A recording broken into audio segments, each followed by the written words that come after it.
Okay, now I am going to discuss edge disjoint and vertex disjoint subgraphs.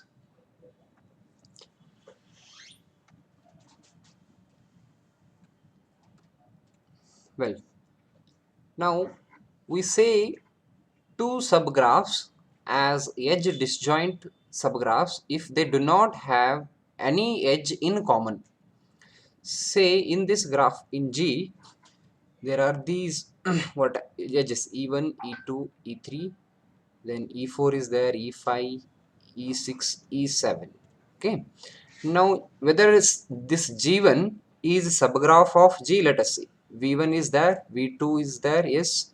Then V5, yes. It is E1, E2 and V2 to V5. This edge is, we have named it as E3. Now we say that G1 is subgraph of G. Now there is one more subgraph of G, this G2. Now again let us see, let us check whether it is subgraph of G or not first. V2 to V5 is there, V2 to V5, yes, it is there, V3, E3, then V2, sorry, V3, V4, V3, V4 is there, it is E6, then V4, V5, V4, V5, it is E7. Yes, so it is also a subgraph of G. Both G1 and G2 are subgraphs of G, but let us check whether they do, I mean, they have some edge in common or not. So if I see there is no common edge, you may ask me whether V2, so this is V2, V5, it is E3 actually, and V3, V5, V3, V5, it is V5 actually, okay? Okay. If you observe these two graphs or subgraphs G1 and G2, they do not have any edge in common, okay? E1, E2, E3, here E5, E6, E7.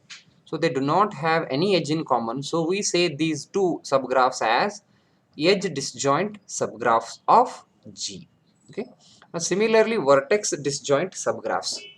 Now if two vertices or two subgraphs have no vertex in common, then we say such subgraphs as vertex disjoint subgraphs. Now let us check whether these two subgraphs are vertex disjoint.